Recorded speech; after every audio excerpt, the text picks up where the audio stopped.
S so ವೀಕ್ಷಕರೇ, welcome back to another video. Bigg Boss ಕಡೆಯಿಂದ ಮತ್ತೊಂದು ಪ್ರೋಮೋ ಅಪ್ಡೇಟ್ ಮಾಡಿದ್ದಾರೆ. ಪ್ರೋಮೋ ಅಂತೂ ಮಸ್ತ್ ಆಗಿದೆ. ಸದ್ಯ ಈಗ ಪ್ರೋಮೋದು ಜನಕ್ಕೆ ಹೇಗಿದೆ ಅಂತ ನೋಡೋಣ. ಎದುರಾಳಿ ತಂಡಗಳಿಗೆ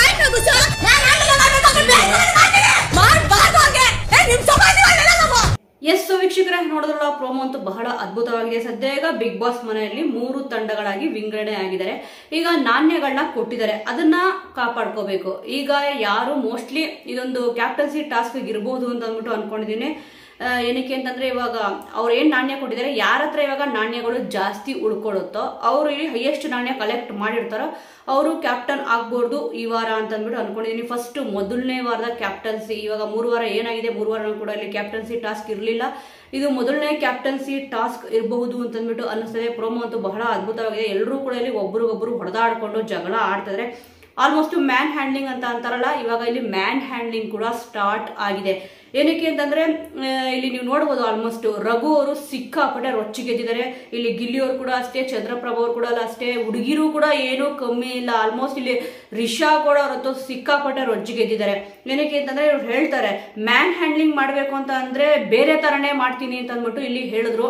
ಈಗ 3 ತಂಡಗಳು ಕೂಡ ಬಲಿಷ್ಠವಾಗಿ ಇಲ್ಲಿ ಕಾಣ್ತಿದೆ. ಒಂದು ತಂಡದಲ್ಲಿ ಮಾತ್ರ ಅಭಿಷೇಕ್ ಅವರು, ರಾಶಿ ಅವರು, ಸೂರಜ್ಜು, ರಕ್ಷಿತಾ ಮತ್ತೆ ಮಾಳು ಅವರು ಇದ್ದಾರೆ. ಮಾಳು ಅವರು ಕೂಡ ಇಲ್ಲಿ ಹೇಳಿದ್ರು, ಸ್ವಲ್ಪ ಹೊರಡ ನೋಡಕ್ ಸಣ್ಣಗಿದ್ದಾರೆ. ಇಲ್ಲಿ ಸ್ವಲ್ಪ ಯಾರು ದಪ್ಪಗಿದಾರೋ ಅಂದ್ರೆ ಸ್ವಲ್ಪ ಅವ್ರು ಸ್ಟ್ರಾಂಗ್ ಆಗಿದಪ್ಪ ಅಂದ್ರೆ ಸ್ಟ್ರಾಂಗ್ ಆಗಿದಾರೋ ಅವ್ರ ಟೀಮ್ ಗೆಲ್ಲಬಹುದು ಅಂತ ಅಂದ್ಬಿಟ್ಟು ಅನಿಸ್ತಿದೆ. ಇಲ್ಲಿ ಗಿಲ್ಲಿ ಅವರು, ಕಾವ್ಯ ಅವರು ಎಲ್ಲ ಕೂಡ ಒಂದೇ ಟೀಮಲ್ಲಿ ಇರಬಹುದು. ಆಲ್ಮೋಸ್ಟ್ ಯಾರ್ಯಾರು ಯಾವ ಟೀಮಲ್ಲಿ ಇದ್ದಾರೆ ಅಂತ ಅಂದ್ಬಿಟ್ಟು ಗೊತ್ತಾಗ್ತಾರೆ, ಇವತ್ತ ಎಪಿಸೋಡ್ ಗೊತ್ತಾಗುತ್ತೆ. ಬಟ್ ಪ್ರೋಮೋ ಹೇಳ್ಬಿಟ್ಟಿದ್ದಾರೆ, ಎಲ್ಲರೂ ಕೂಡ ಇಲ್ಲಿ ಸಿಕ್ಕಾಪಟ್ಟೆ ಜಗಳ ಆಡ್ತಾರೆ. ಆ ನಾಣ್ಯದ ಬ್ಯಾಗ್ ಏನಿದೆ ಅದನ್ನ ತಗೊಳಕ್ಕೆ ಇಲ್ಲಿ ರಘು ಅವರು ಸಿಕ್ಕಾಪಟ್ಟೆ ಸ್ವಲ್ಪ ಸ್ಟ್ರಾಂಗ್ ಆಗಿ ಕಾಣಿಸ್ತಾರೆ. ಆಲ್ಮೋಸ್ಟ್ ಅದಕ್ಕೆ ಆತರ ಏನು ಸ್ಟ್ರಾಂಗ್ ಇಲ್ಲ ಅಂತ ಅಂದ್ಬಿಟ್ಟು ಇಲ್ಲಿ ಸೂರಜ್ ಯಾರೋ ಹೇಳ್ತಾರೆ, ಮಾಡುವರು ಹೇಳ್ತಾರೆ ಸಿಕ್ಕಾಪಟ್ಟೆ ರಘು ಅವರು ಸ್ಟ್ರಾಂಗ್ ಇದಾರಪ್ಪ ಅಂತ ಅಂದ್ಬಿಟ್ಟು. ಅದಕ್ಕೆ ಇಲ್ಲಿ ಮೋಸ್ಟ್ಲಿ ಇದು ಈ ವರ್ಡ್ ಹೇಳೋದು ಸೂರಜ್ ಅವರು ಅಂತ ಕಾಣಿಸುತ್ತೆ. ಆತರ ಏನಿಲ್ಲ ಅಂತ ಅಂದ್ಬಿಟ್ಟು ನೋಡೋಣ ಯಾರ ಕೈಯಿಂದ ಈಸಿಯಾಗಿ ನಾಣ್ಯಗಳನ್ನ ಯಾವ್ಯಾವ ತಂಡದವರು ಎತ್ಕೊಂತಾರೆ ಅಂತ ಅಂದ್ಬಿಟ್ಟು. 3 ತಂಡ ಅಂತೂ ಇಲ್ಲಿ ರಚನೆ ಆಗಿದೆ. ಇಲ್ಲಿ ಮಲ್ಲಮ್ಮ ಅವರಿಂದ ಈಸಿ ಟಾರ್ಗೆಟ್ ಆಗ್ತಾರ, ಇಲ್ಲ ಅಂತಂದ್ರೆ ಇದರಲ್ಲೂ ಕೂಡ ರಕ್ಷಿತಾ ಅವ್ರ ಮೇಲೆ ಇಲ್ಲಿ ಜಾಸ್ತಿ ಟಾರ್ಗೆಟ್ ಮಾಡ್ತಾರ ಅಂತ ಕೂಡ ಇಲ್ಲಿ ಕಾದು ನೋಡ್ಬೇಕಿದೆ. ಯಾಕಂತಂದ್ರೆ ಮನೆಯಲ್ಲಿ ಆಲ್ಮೋಸ್ಟ್ ಚಿಕ್ಕೋರ್ ಅಂತ ನೋಡಕ್ ಹೋದ್ರೆ ಇಲ್ಲಿ ರಕ್ಷಿತಾ ಅವರೇ ಕಾಣಿಸೋದು. ಆಲ್ಮೋಸ್ಟ್ ಇವ್ರ ಕೈಯಿಂದ ಬೇಗನೆ ಇಲ್ಲಿ ನಾಣ್ಯದ ಬ್ಯಾಗ್ ಎತ್ಕೊಳ್ಬಹುದು ಅಂತ ಅಂದ್ಬಿಟ್ಟು ಇವ್ರ ಮೇಲೆ ಏನಾದ್ರು ಅಟ್ಯಾಕ್ ಮಾಡ್ತಾರಾ, ಇಲ್ಲ ಅಂತಂದ್ರೆ ಬೇರೆ ಯಾರಾದ್ರೂ ಮೇಲೆ ಅಟ್ಯಾಕ್ ಮಾಡ್ತಾರ. ಆಲ್ಮೋಸ್ಟ್ ಸಣ್ಣಗಿರೋರೆಲ್ಲರೂ ಕೂಡ ಇಲ್ಲಿ ದಪ್ಪಗಿರೋರು ಅಟ್ಯಾಕ್ ಮಾಡೇ ಮಾಡ್ತಾರೆ. ಇಲ್ಲಿ ನೀವು ನೋಡೋದು ರಘು ಅವ್ರು ಇರ್ಬೋದು, ಸೂರಜ್ ಅವ್ರು ಇರ್ಬೋದು, ಅವ್ರ ಬಾಡಿ ನೋಡಿದ್ರೆ ಇಲ್ಲಿ ಕೆಲವರು ಭಯ ಆಗ್ಬಿಡುತ್ತೆ. ಇದನ್ನೇ ಇಲ್ಲಿ ಅಶ್ವಿನಿ ಅವರು, ಜಾನು ಅವರು ಕೂಡ ಇಲ್ಲಿ ಮಾತಾಡ್ಕೊಂಡಿದ್ರು. ಆದರೆ ಅಶ್ವಿನಿ ಅವರಂತೂ ಇದರಲ್ಲಿ ಆಡ್ತಾರೆ. ಯಾಕಂದ್ರೆ ಕ್ಯಾಪ್ಟನ್ಸಿ ಟಾಸ್ಕ್ ಇಂದ ಯಾರಾದ್ರೂ ಹೊರಗುಳಿಬೇಕು ಅಂದ್ರೆ ಅವ್ರ ಹೆಸರು ತಗೊಂಡ್ರು. ಇಲ್ಲಿ ಅಶ್ವಿನಿ ಗೌಡರಂತೂ ಇಲ್ಲಿ ಆಡ್ತಾ ಇಲ್ಲ, ಮಿಕ್ಕಿರೋರೆಲ್ಲರೂ ಕೂಡ ಆಡ್ತಾ ಇದ್ದಾರೆ ಅಂತ ಅಂದ್ಬಿಟ್ಟು ಅನಿಸ್ತದೆ. ನೋಡೋಣ 3 ತಂಡದಲ್ಲಿ ಯಾರ್ಯಾರು ಇಲ್ಲಿ ಯಾರ್ಯಾರು ಇದ್ದಾರೆ ಅಂತ ಅಂದ್ಬಿಟ್ಟು. ಒಂದು ತಂಡ ಅಂತೂ ಇಲ್ಲಿ ಗೊತ್ತಾಯ್ತು. ಇಲ್ಲಿ ಆಲ್ಮೋಸ್ಟ್ ಇದರಲ್ಲೂ ಕೂಡ ಇಲ್ಲಿ ಗಿಲ್ಲಿ ನಟ ಅವರು ಸಕ್ಕತ್ ಕಾಮಿಡಿ ಮಾಡ್ತಾರೆ. ಇಲ್ಲಿ ಧನುಷ್ ಕೊಡೋರು ಬಂದ್ಬಿಟ್ಟು ನಾಣ್ಯದ ಬ್ಯಾಗ್ ಎತ್ಕೊಳಕ್ ಬಂದ್ರೆ ಚಡ್ಡಿ ಹರಿದೋಗ್ಬಿಡುತ್ತೆ ಬಿಡೋಣ ಅಂತ ಅಂದ್ಬಿಟ್ಟು ಇಲ್ಲಿ ಹೇಳ್ತಾರೆ. ನೋಡಿ, ಅಲ್ಲೂ ಕೂಡ ಕಾಮಿಡಿ ಸೆನ್ಸ್ ತುಂಬಾ ಚೆನ್ನಾಗಿ ಇಲ್ಲಿ ವರ್ಕ್ ಮಾಡ್ತಾ ಇದಾರೆ.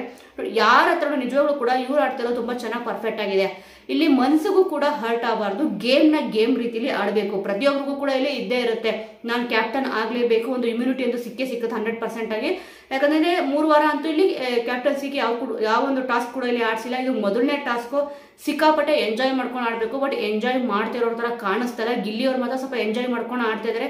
ಇಲ್ಲಿ ರಿಷಾ ಗೌಡರು ಅಂತೂ ಸಿಕ್ಕಾಪಟ್ಟೆ ರೊಚ್ಚಿಗೆದ್ದಿದ್ದಾರೆ. ಅದರಲ್ಲೂ ಕೂಡ ಮ್ಯಾನ್ ಹ್ಯಾಂಡ್ಲಿಂಗ್ ಅಂತಾರ ಇಲ್ಲಿ ಮಾತಾಡಿದ್ರು. ಯಾಕಂದ್ರೆ ಹೇಳಿದ್ರು, ಇಲ್ಲಿ ಕಾಣಿಸ್ತದೆ ಆಲ್ಮೋಸ್ಟ್ ಇಲ್ಲಿ ಕುತ್ತಿಗೆ ಕೈ ಹಾಕಿರೋದಿರ್ಬೋದು, ಎಲ್ಲ ಕಾಣಿಸ್ತದೆ. ಇಲ್ಲಿ ನಾನು ಇಮೇಜಸ್ ಕೂಡ ಇಲ್ಲಿ ಹಾಕಿದ್ದೀನಿ.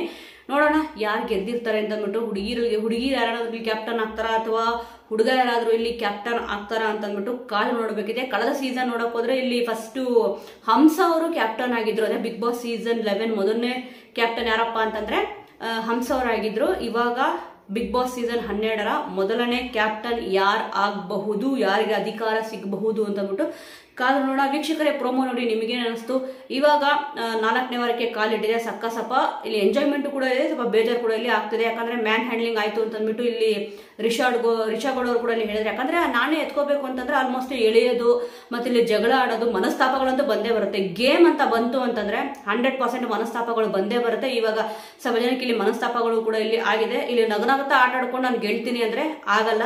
ಸ್ವಲ್ಪ ಇಲ್ಲಿ ಗಿಲ್ಲಿಯವರು ಸೀರಿಯಸ್ ಆಗಿ ಆಟ ಆಡಿದ್ರೆ ತುಂಬಾನೇ ಚೆನ್ನಾಗಿರುತ್ತೆ ಅಂತ ಅಂದ್ಬಿಟ್ಟು ನನ್ನ ಒಂದು ಒಪಿನಿಯನ್. ನಾನು ಇಲ್ಲಿ ಅವ್ರನ್ನ ಬೈತಲ್ಲ, ಏನಕ್ಕೆ ಅಂತಂದ್ರೆ ಎಲ್ಲಾ ಟೈಮಲ್ಲೂ ಇಲ್ಲಿ ಕಾಮಿಡಿ ವರ್ಕ್ ಆಗಲ್ಲ. ಅದೇ ಅಲ್ವಾ, ಎಲ್ಲಾ ಟೈಮಲ್ಲೂ ಕೂಡ ಒಂದೇ ತರ ಇದ್ರೆ ಆಗಲ್ಲ ಅಂತ ಅಂದ್ಬಿಟ್ಟು ಸ್ವಲ್ಪ ಸೀರಿಯಸ್ ಆಗಿ ಆಡಿದ್ರೆ ಮೇ ಬಿ ಅವರು ಗೆದ್ರು ಕೂಡ ಇಲ್ಲಿ ಗೆಲ್ಬಹುದು. ಇವಾಗ ಜನರ ಮನಸ್ಸನ್ನು ಕೂಡ ಅವರು ಗೆದ್ದಿದ್ದಾರೆ ಆಲ್ಮೋಸ್ಟ್ ಕಾಮಿಡಿ ಮಾಡ್ಕೊಂಡೆ. ಇವಾಗ ನಟನೆ ಮಾಡ್ಬೇಕಾದ್ರೂ ಕೂಡ ತುಂಬಾ ಚೆನ್ನಾಗಿ ಮಾಡ್ತಾರೆ. ಇವಾಗ ಗೇಮ್ ಅಲ್ಲೂ ಕೂಡ ಸೈ ಅನ್ನಿಸ್ಕೊಂಡ್ರೆ ಇದು ತುಂಬಾನೇ ಚೆನ್ನಾಗಿರುತ್ತೆ. ನೋಡೋಣ ಯಾರು ಜಾಸ್ತಿ ನಾಣ್ಯಗಳನ್ನ ಇಲ್ಲಿ ಕಲೆಕ್ಟ್ ಮಾಡಿ ಕ್ಯಾಪ್ಟನ್ ಆಗ್ತಾರೆ ಅಂತ ಬಿಟ್ಟು. ವೀಕ್ಷಕರ, ನಿಮ್ಮ ಅನಿಸಿಕೆ ಪ್ರಕಾರ ಯಾರು ಜಾಸ್ತಿ ನಾಣ್ಯಗಳನ್ನ ಇಲ್ಲಿ ಕಲೆಕ್ಟ್ ಮಾಡೋದು, ಯಾರು ಬಲಿಷ್ಠ ಅಂತಾರೆ?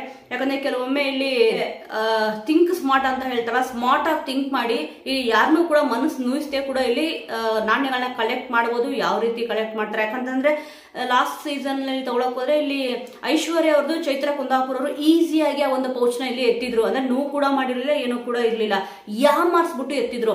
ಅದೇ ರೀತಿ ಇಲ್ಲಿ ಮಾಡಿದ್ರೆ ತುಂಬಾ ಚೆನ್ನಾಗಿ ಒಂದು ಗೇಮ್ ಹೋಗುತ್ತೆ. ಆದ್ರೆ ಯಾರು ಇಲ್ಲಿ ಮನಸ್ಸನ್ನ ನೋವು ಮಾಡ್ಕೊಂತಾರೆ, ಯಾರ್ಯಾರು ಮ್ಯಾನ್ ಹ್ಯಾಂಡ್ಲಿಂಗ್ ಮಾಡ್ಕೊಂತಾರೆ ಅಂತ ಇಲ್ಲಿ ಕಾಲ್ ನೋಡ್ಬೇಕಿದೆ.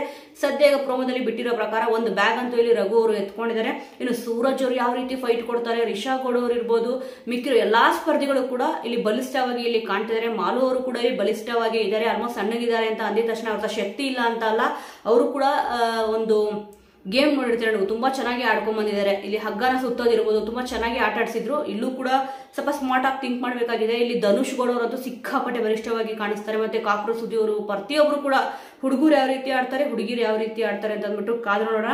ನಿಮ್ಮ ಅನಿಸಿಕೆಯ ಪ್ರಕಾರ ವೀಕ್ಷಕರೇ, ಯಾರು ಇದರಲ್ಲಿ ಜಾಸ್ತಿ ನಾಣ್ಯಗಳನ್ನ ಕಲೆಕ್ಟ್ ಮಾಡಬಹುದು, ಮತ್ತೆ ಮೊದಲನೇ ಕ್ಯಾಪ್ಟನ್ ಯಾರಾಗಬಹುದು, ನಿಮ್ಮ ಸಪೋರ್ಟ್ ಯಾರಿಗಿದೆ ಅನ್ನೋದನ್ನ ಮಿಸ್ ಮಾಡದೆ ಕಮೆಂಟ್ ಮೂಲಕ ತಿಳಿಸಿ. ಮುಂದಿನ ವಿಡಿಯೋದೊಂದಿಗೆ ಮತ್ತೆ ಸಿಗೋಣ.